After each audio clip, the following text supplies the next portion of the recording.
Beat 'em ups are difficult. You won't beat it on your first try. It might even stress you out. Worst of all, your hands will get cramped. And yet, you'll keep playing. Why?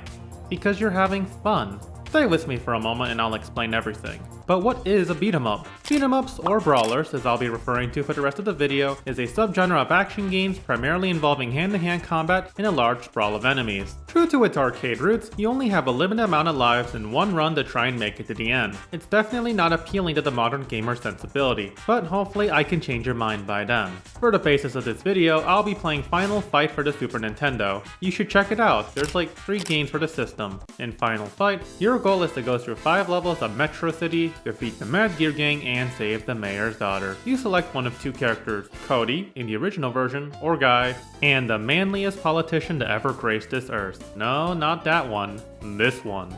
Mike Hagar, mayor of Metro City and a certified GOAT. Brawlers distinguished themselves with character archetypes, much like any other game. Guy is the fastest with the weakest attack power. He's the beginner-friendly option since that speed allows him to easily avoid being ganged by enemies, in addition to his rapid jab combos. Inversely, Mike Hagar is the slowest yet packing the most power. He specializes much more in grapples and throws with a weakness to being ganged up on. It's a classic speed versus power dynamic, which brings me into my first point about this subgenre. Impact. Landing attacks feels good. There's a crunch to these blows and is communicated through both animation and sound.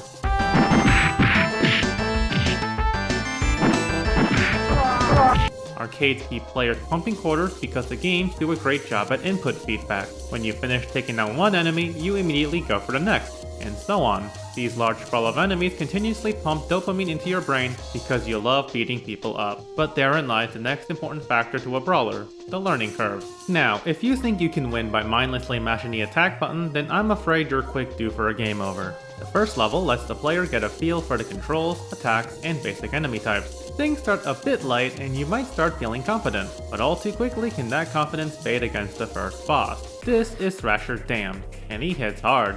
At first, you'll be confused when your attacks seemingly do no damage to him, but hit him a few times and he'll suddenly whistle and call some homies. The strengths and weaknesses of your characters are quickly going to come to light in these boss fights. Remember, Guy excels at hordes of enemies while Hagar is weak against them. Here's an important mechanic to learn in any brawler in that case, grabs and throws. These games are much more technically inclined than you might believe, and knowing every mechanic is key to overall success. For Final Fight, specifically, if you hold down while performing an attack combo, you'll automatically throw an enemy behind you at the end of it. Hagar is the best at these, who even comes with his own unique piledriver slam. This is one of the primary tools in order to avoid being sandwiched, which you never want to be in. Keeping distance, or in fighting game terms, zoning, is a fundamental skill. Guy excels at this due to his movement speed, so do that when you can. And through each level, you're going to run into newer, more tougher enemies. Learning how each character deals with them is part of the fun. In fact, let's talk about one of them right now.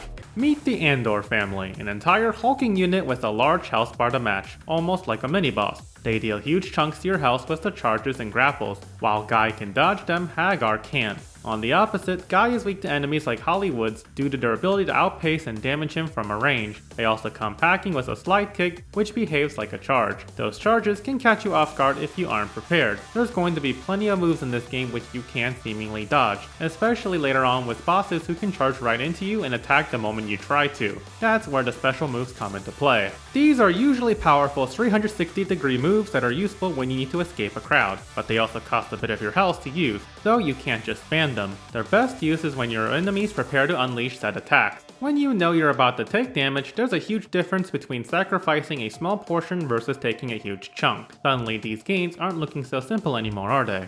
If you've managed to remember my boring voice, then I mentioned that brawlers have a limited number of lives per run. Extra lives are a valuable resource in any game, but you aren't going to find those in the barrel. Well, you might. Instead, that's where the point system comes into play. That's right, there's more to points than just a high score with a funny name. Every certain score of points will earn you an additional life, so be sure to get those juicy points whenever you can. But don't worry if you can't, that's where bonus stages come into play. In these stages, the goal is to try and destroy an object, such as a car, to the point of absolute destruction. You'll gain points based on remaining time and the status of objects at the end, so it's a great time to rack up points when you can.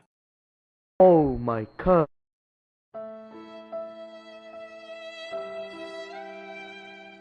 Now, let's say you've taken all lives into account, but you're still losing. skill issue, or perhaps you just need to take things easy. Yep, if you paid attention, you'll notice a large life difference. What did I do? I went into the options menu. In Final Fight specifically, just press both L and R with start to access it. You can change your settings to however makes you comfortable: difficulty, control scheme, lives, and etc. Now, I know what you're going to say.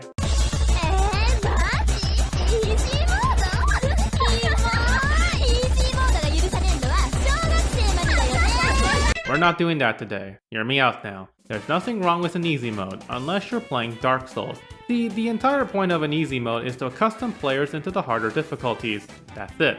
I know game journalists are easily the worst gamers on the planet, I get it. But it's not like everyone is born as a base gamer like I am. The lesson to take away is that everyone learns differently. If it takes easy mode to become better at the game, then so be it. Do it. Even if your pride refuses to, these games will have you keep continuing defeat after defeat. The addiction of the game despite losing is the fact that you slowly acclimate and learn from what you previously thought was bullshit. No matter how many times you're down, you can always get back up. That, and you can always adjust yourself to have 9 lives every run, but I digress. Eventually, you'll be able to make it to the later stages of the game. You'll discover that you can just punch these rolling barrels, and then, only then, through practice, will you finally make it to the end and beat up a handicapped final boss. Besides, you don't want to let them get blown up, do you? That is why beat-em-ups are fun to play.